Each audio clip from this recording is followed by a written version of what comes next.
All right, today we're going to talk about log base 10 and log base e. So in practice, there are only two numbers that are commonly used as the base of a logarithm. They are 10 and e. In fact, I would say there's really only one that's really commonly used, and that's e. Log base e is the one that is used the most. And that's because when you get to calculus, log base e works nicely with something called derivative, whatever derivative means. None of the other logarithms work quite so well. So in calculus, we only pretty much ever use log base e. We never use any other base. But in this class, we'll also use log base 10.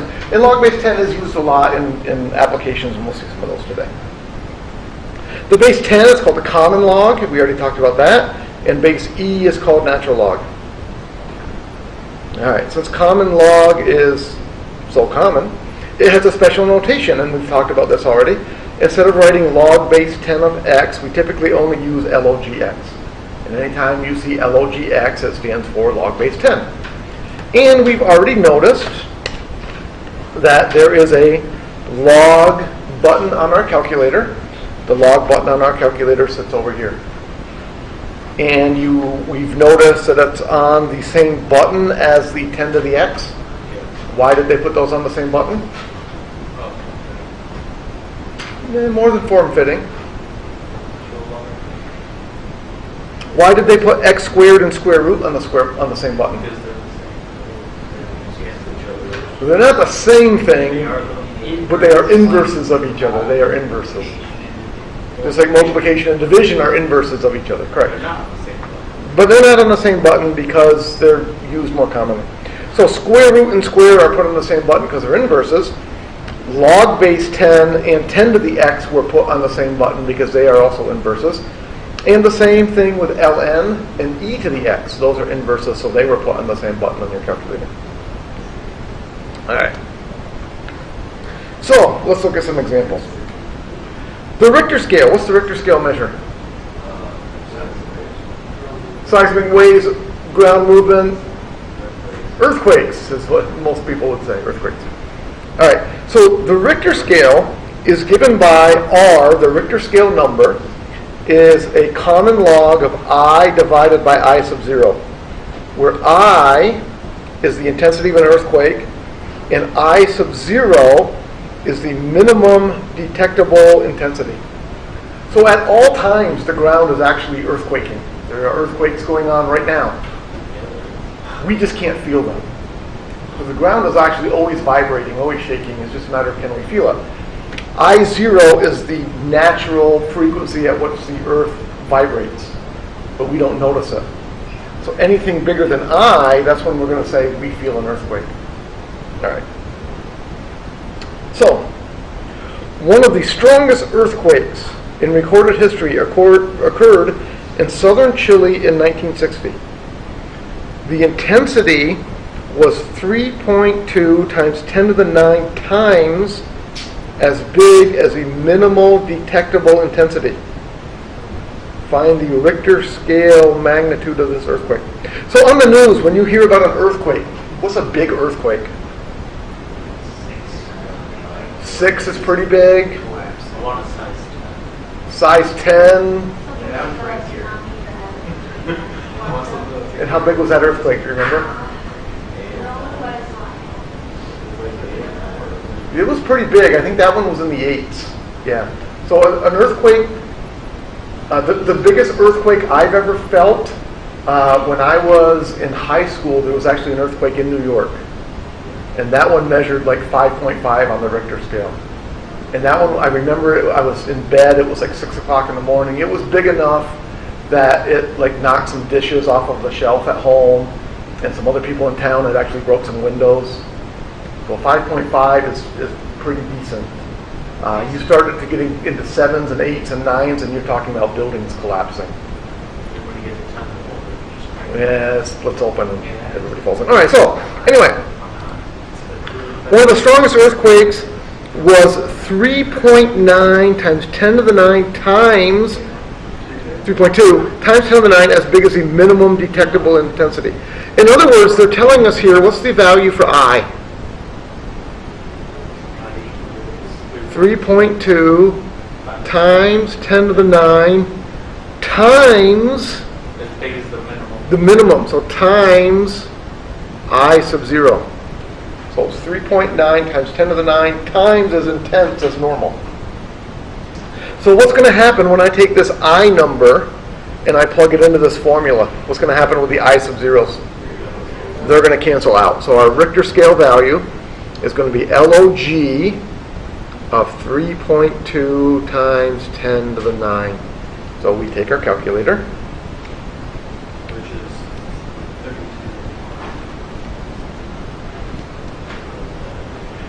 32. Well, it would be 32 followed by 8 zeros, wouldn't it? You would move the decimal place. I'm just going to write it as 3.2 times 10 to the 9th. And I don't have to worry about moving my decimal point and typing in a whole bunch of zeros. So that earthquake, one of the biggest ever recorded, was a 9.5. Ooh, that was pretty close to what we were. If it was a 10, on 10. Yeah, if it was a 10, it would have been worse. 9.5, that is an absolutely monstrous earthquake that would level just about everything around us if that happened here. And if it just went up by 0.5 points of voltage. Yeah, Earth normal would happen. All right, next one. The San Francisco earthquake of 1906 and 1909 had magnitudes of 8.3 and 7.1 respectively. How many more times intense was the earthquake of 1906 than the one in 1989? So again, those are both pretty big earthquakes, aren't they? 8.3 and 7.1. I remember something about the Richter scale of each level like 10 times worse than the previous. Right, and that's exactly what this question is asking here. If you have an earthquake of 7.1, how much worse is an earthquake of 8.3? And you're saying it's about 10 times worse? Now it's about 0.2. Well, we'll see.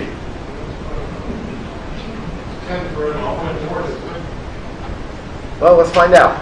Let's answer for this problem at least. So let's see. So if the Richter number was 8.3, we would have 8.3 equals LOG of I divided by I sub 0. So that was the earthquake in 1906. For this problem, what I really need to do is I really need to get this I alone. So you multiply to get the division. I can't multiply to get rid of that division because that division is trapped inside that logarithm Well, thing. you can do log of I log of I. I could do that. I could change that to subtraction. I really don't want to. In general, we want things written as one logarithm. So remember, this is log base 10, correct? Yes. Let's do anti-log. What do you mean by let's do anti-log? Sounded good, didn't it? And this is the right answer. That's right. Remember, if we have y equals log base 10 of x, that's the same as 10 to the y equals x, and that's called anti-logarithm. We use the fact that the anti-logarithm is 10 to a power. So our base is 10. We're going to have 10 raised to the 8.3 equals I over I0. We take our logarithmic equation and we convert it into an exponential equation. Now I can multiply both sides by I0 because that I0 is no longer trapped inside a parenthesis, and I can get rid of that division. So the intensity of this earthquake, I, was 10 to the 8.3 times whatever the natural intensity is. That's a number. It didn't tell us what that number is. Apparently we don't need to know it. All right, so that was the San Francisco earthquake of 1906.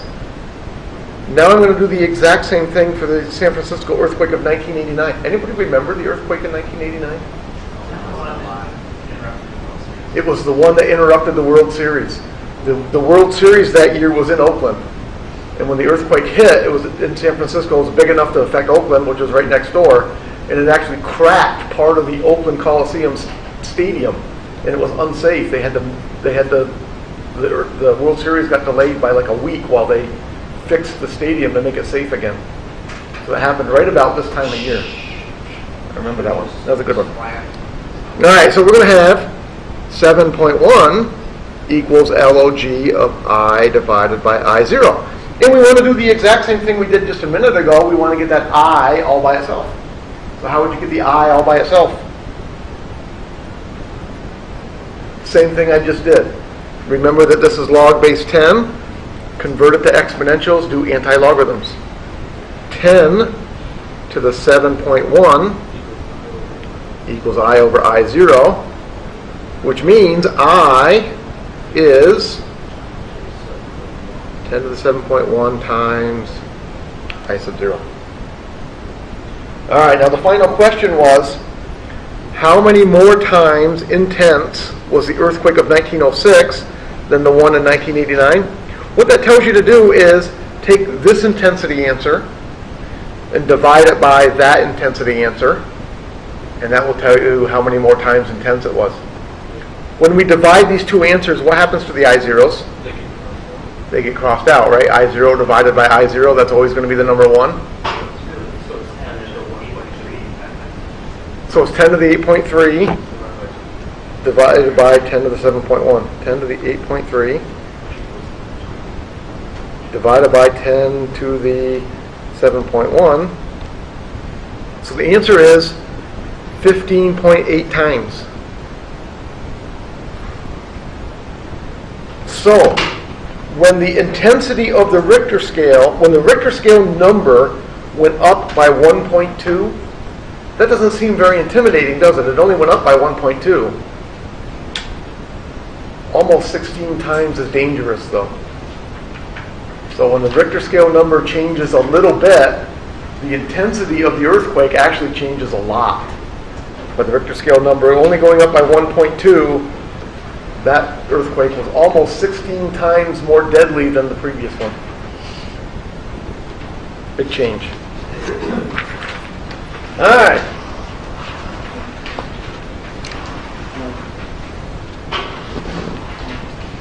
Another application of the common log is the way humans detect loudness of sound. The loudness L of a sound measured in decibels is given by L equals 10 log of I divided by I0, where I is the intensity of sound in, what's W?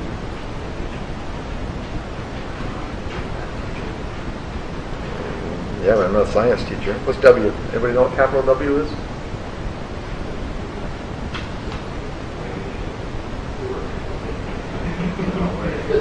Not work. I don't think it's waves. I don't know what it is, honestly. I don't know what W stands for there. I should look it up. In I0 is the minimum intensity audible to the human ear. So in this case, they give us a specific number for I sub 0. The softest sound we can hear has an intensity of 10 to the negative 2 W per meter squared. Whatchamacallits. W stands for whatchamacallits. Okay, good. Whatchamacallits. All right, so the sound intensity of a power mower is about 10 to the negative 2. How loud is that in decibels? Well, it would be 10 log of 10 to the negative 2 divided by 10 to the negative 12. I just plug the numbers in. And then I grab my calculator. 10 log 10 raised to the negative 2 divided by 10 raised to the negative 12. That's 100 decibels.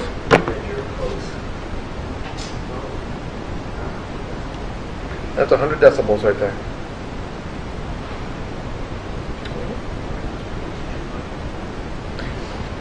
Well, find the intensity of a jet, where the loudness of a jet is 125 decibels. Well, that's not as much a lot. It's not a lot louder? Yeah, it's only 25 decibels. Only 25 decibels. Only 25 decibels. All right. So this time we would have 125 equals 10 log of I over 10 to the negative 12. All right, so now it's similar to what we did a minute ago. What I really want to do is I want to get this I right here all by itself. How do I get this I right here all by itself? You do that 10 to y and the I want to do that, but I can't do it yet. I got a problem before I can do that. I've got to get rid of that 10 right there first. Divide it by 10. Divide both sides by 10. 12.5 equals log I divided by 10 to the negative 12. So it's like most things.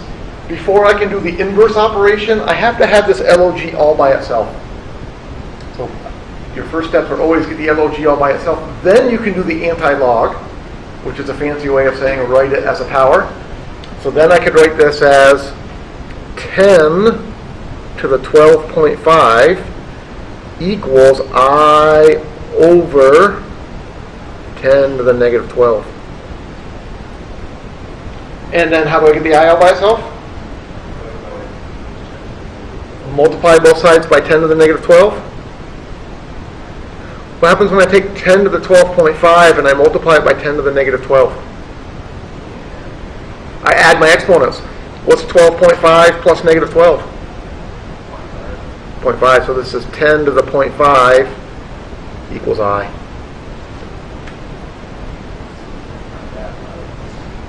Well, but again, let's compare. What if I take this intensity, 10 to the 0.5, and divide it by 10 to the negative 2? So 10 to the 0.5 divided by 10 to the negative 2, that's 316, which means you would need 316 lawnmowers to get the same amount of sound as you get from one jet engine. So again, it's deceiving. You go from 100 decibels to 125 decibels, you think, well, 25, that's not very much. It just gives you a reason to get a whole bunch of lawnmowers. If you look at it on a graph, it would just be because it's Yes. Well, remember, what do exponential functions do? What do exponential functions look like when you graph them? They have an asymptote, but they go up really, really fast, don't they? So what we're doing when we take something that has 10 to a power and we whack it with a log, what we're kind of doing is we're kind of keeping it from growing so fast, because logs and 10 to a powers are inverses. So what this is doing is it's almost making it into a linear function. But when you take that log away, you get back to your exponentials. So a small change in decibel is a large change in intensity, because now you're back to an exponential function. And exponential functions grow really, really fast. Really, really fast. All right, so similar question to what we just answered. How many more times intense is a 60 decibel sound than a 50 decibel sound? It's only 10 decibels, but how much more intense is it? If I had a kid who was screaming at 50 decibels, how many kids would I need to make a sound of 60 decibels? one kid is They're going to get slapped. And then they'll scream even louder. All right, so we would have 60 decibels equals 10 log of I divided by 10 to the negative 12.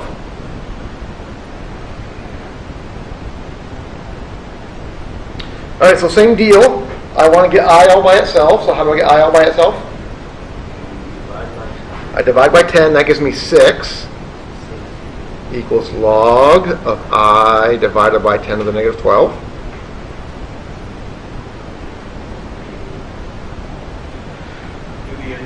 Do the inverse, do the anti-log. So 10 to the 6th equals I over 10 to the negative 12.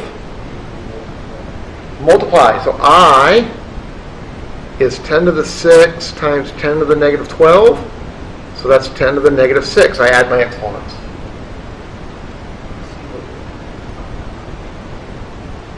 Well, still 60 decibels. Hasn't changed. All right, now let me ask you a question. What's going to be different when I plug in 50 decibels? When I divide, I'm going to have 5. So then I'm going to have 10 to the 5. Then I'm going to have 10 to the 5 times 10 to the negative 12. So I'm going to get 10 to the negative 7. So for 50 dBs, I is going to turn out to be 10 to the negative 7. So if I take 10 to the negative 6 and divide by 10 to the negative 7, I really don't need a calculator to do this, but I should get 10.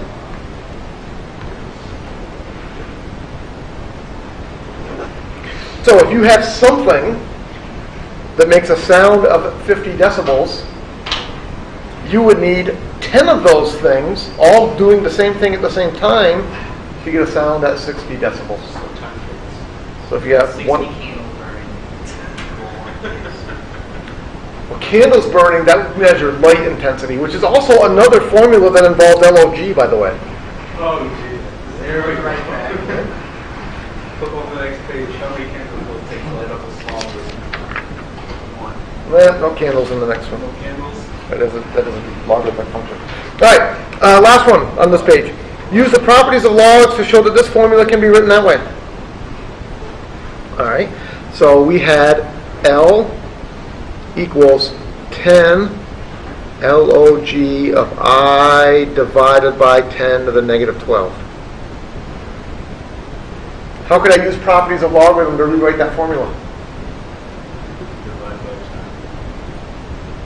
Well, I don't want to divide by 10. Notice I want to leave the L over here all by itself when I get all done. But we don't. We're going to. So what can I do with properties of logarithms here? Well, you can change it to subtraction. Change it to subtraction. Logarithms take division and make it into the subtraction. So this is 10 LOGI minus LOG 10 to the negative 12.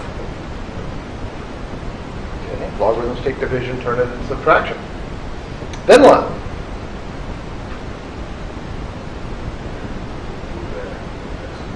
I can bring the exponent and bring it out front. Minus and a minus is going to make a plus. So that's 10 LOGI plus 12 LOG10. LOG10 happens to be a very nice number. Why 1? Because common log is base 10. When our base and our number match, then that's a 1. So that's 10 LOGI plus 12. And then when I distribute the 10 through, I get 10 LOGI plus 120, which just switching the order is exactly the same as they have there. 10 or 120 plus 10 LOGI. So that formula could be written that way also.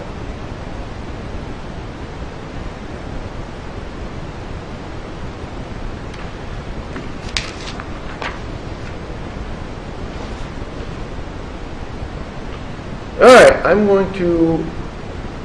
do one more of these, and then we'll look at the next section. We're going to do the next section today, too. Another example of logarithms, common log, is the pH scale. The pH value of a substance is given by pH equals minus log of H plus. What does pH measure? Acidity. What's H plus stand for?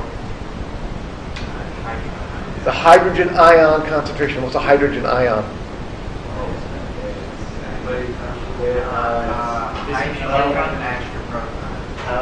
It doesn't have an extra proton. It's lacking an electron. If you get an extra proton, it's no longer hydrogen. Correct. If you lose an electron, electrons have negative charge. You gain a sign.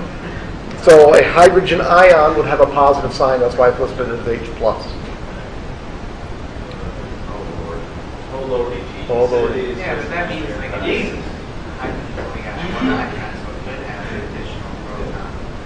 It could. Once you gain another proton, you're a different element. Oh, are you though? Yes, yeah, you are. I mean, you technically would be. You would be. Right. Especially if Yep. Anyway, when is something acidic? When the pH is lower than 7. If its pH is above 7, it's considered basic. All right. So that's the opposite of acidic. The opposite of acidic is basic. The opposite of an acid is a base.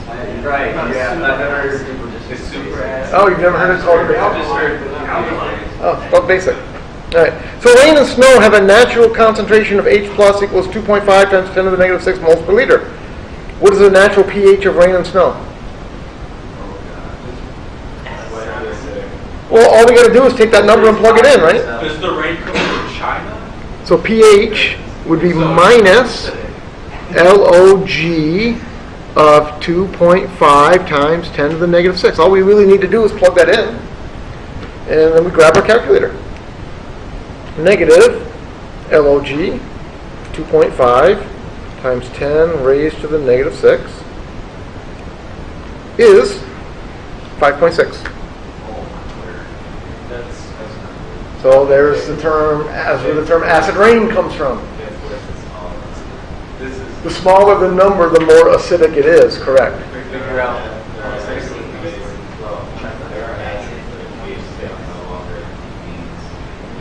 There are acids that are so strong the pH scale doesn't measure them well, is that what you're saying? Yeah. Yeah, there are superacids where the pH number comes out to be so close to 0 it doesn't really matter anymore. Right. All right, so normal blood has a pH of 7.47. Find H plus. So now we would have 7.47 equals minus log of H plus. How would you get the H plus all by itself? No, you can't divide by negative log. You have to divide by negative 1. You do divide by negative 1. You need to get the log all by itself. So negative 7.47 equals log of H plus. And then we do our anti-log trick. Yes. So H plus is 10 to the negative 7.47.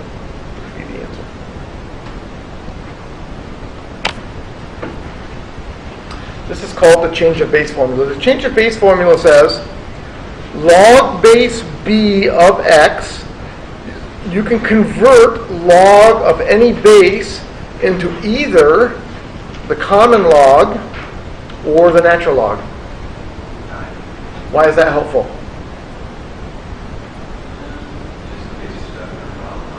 If you're stuck in a problem and you want a number for an answer, you can convert it. So for example, if I asked you, what's the log base 2 of 46?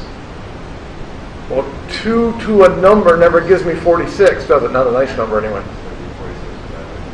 Well, what this says is log base 2 of 46 can be written, you can use either the common log or the natural log, it doesn't matter which one. You can write it as ln of 46 divided by ln of 2. And then you can grab your calculator because it has an ln button. ln 46 divided by ln 2. Calculator says that's about 5.523. 5.524, I guess, if I'm going to round off. 5.524. And you could check, we're going to in fact, log base 2 of 46. I could also use the common log of 46 divided by the common log of 2. And just type that into my calculator and check to make sure I really get the same answer.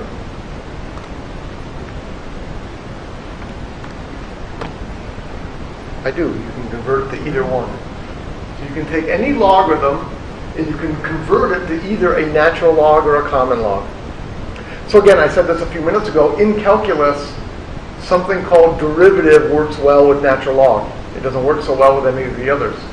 So in calculus, if you give me a problem that has a logarithm, it doesn't matter what logarithm you give me, the very first thing I'm going to do to it is convert it to natural log using this change of base formula, and then I'll only use natural log for the rest of the time. So we really never use common log in calculus. We never use log base 10. We never use log base 2. We never use log base 5. The only one we ever use is log base e. We use ln and we use it all the time. So as a calculus teacher, I typically say there's only one logarithm, and it's ln. Because what am I going to do with any other logarithm that you give me? I'm going to convert it to ln. If it's not ln, you don't. No, if it's not ln, I make it ln, and then I do it. Whatever I have to do. All right, so that's something you might want to use sometime. Change your base formula. All right, now let's go back to the first page here.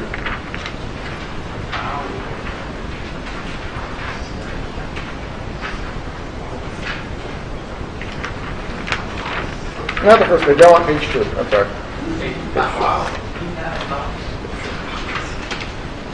When a skydiver falls through the air. It doesn't fall. When a skydiver jumps out of an airplane, his speed increases until it reaches something known as terminal speed, at which the point the air friction equals the man's weight. Suppose that the speed s in meters per second of a certain skydiver t seconds after jumping out of an airplane is given by s equals 80 times 1 minus e to the negative 0.2t.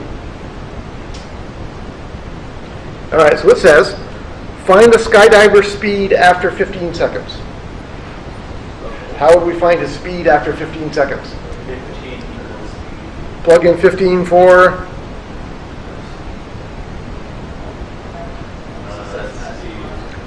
All right, so this is bad notation.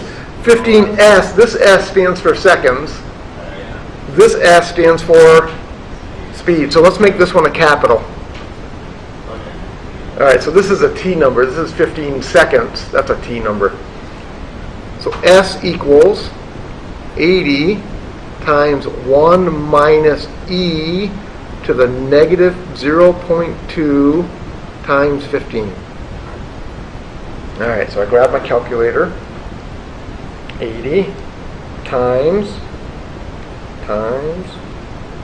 keep hitting the wrong button, times, there it is, 1 minus e raised to the negative 0.2 times 15. Yep, I said 0.2 and I plugged in 0.02.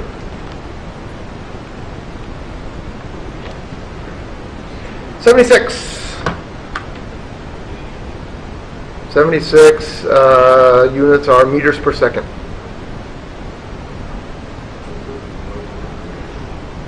That's a large number of meters per second. Now, convert that to meters. Convert that to animal down to 76 meters per second. Okay. Any guess as to what the skydiver's maximum speed is?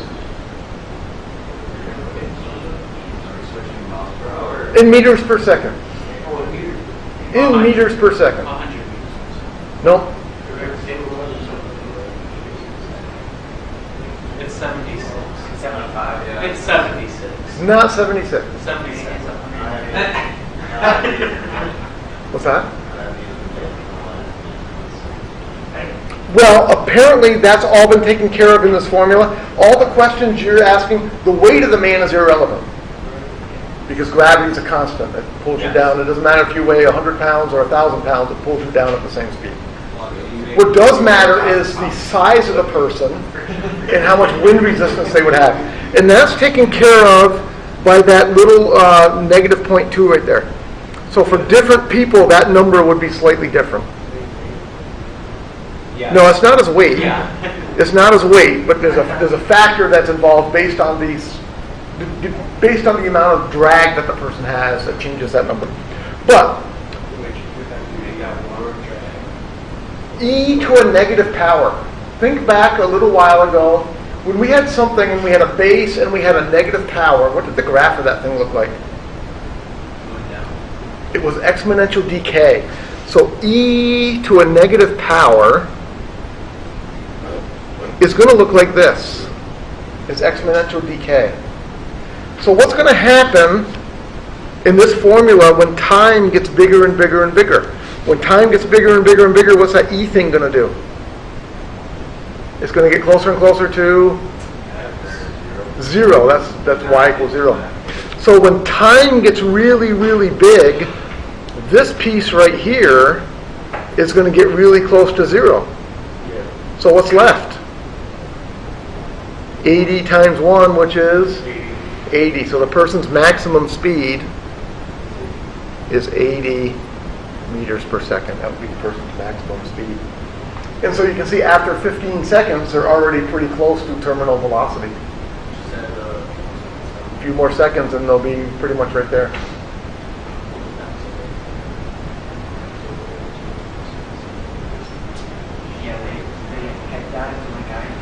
And then, of course, you can change that. Depending on how you're falling, you will change your maximum speed. But I think this maximum is the maximum no matter which position you lay in. So if you're straight up and down with your arms tucked in going as fast as you can, I think your maximum is still 80 meters per second. You're not in a cone. All right. Solve this equation for t in terms of s. All right. S equals 80 times 1 minus e 1 minus e to the negative 0.2 t. All right, so what they want us to do now is take this equation and get the t all by itself. Any ideas? Well, let's look at math. Start with the 80. What would you do with the 80? Divide it, okay. S over 80 equals 1 minus e to the negative 0.2 t. That's a wonderful start. What's next? Plus. Let's subtract the 1. Minus the 1. S over 80 minus 1 equals minus e to the negative 0.2 t. We have to divide by -1. Divide by negative 1. So that's going to make this negative s over 80 plus 1 equals e to the negative 0.2 t. All right, so basically what we did so far is we did a whole bunch of steps to get this e thing all by itself. And that's exactly what we needed to do. Why did we want to get this e thing all by itself? So now we can do its inverse. And what's its inverse? Well, it's already e to the x. What's the inverse of e to the x? ln. So when I do ln to this equation, I get ln negative s over 80 plus 1 equals negative 0.2 t. ln will get rid of an e, just like squaring would get rid of a square root. And finally, I can divide both sides by 0.2. So to get t all by itself was not easy here. The answer would be t equals ln of negative s over 80 plus 1, all divided by negative 0.2. All right, so that wasn't easy at all. Lots of steps to go through. To get rid of the e, first you have to get the e all by itself, and then you do e's opposite. E's opposite is ln. ln kills e. All right, finally. After how many seconds will the skydiver be falling at a rate of 65 meters per second? That's less than 15. Less than 15, that's correct. It's around 12. Around 12. 12.79. Well, how would I figure that out? You just plug in. Plug in 65 right there for the S number. All right, big calculator problem. ln of negative 65 divided by 80 plus 1, and then take that answer and divide it by negative 0.2.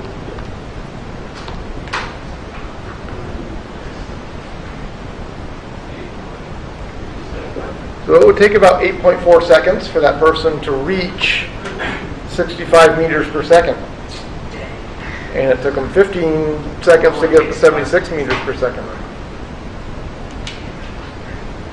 Questions?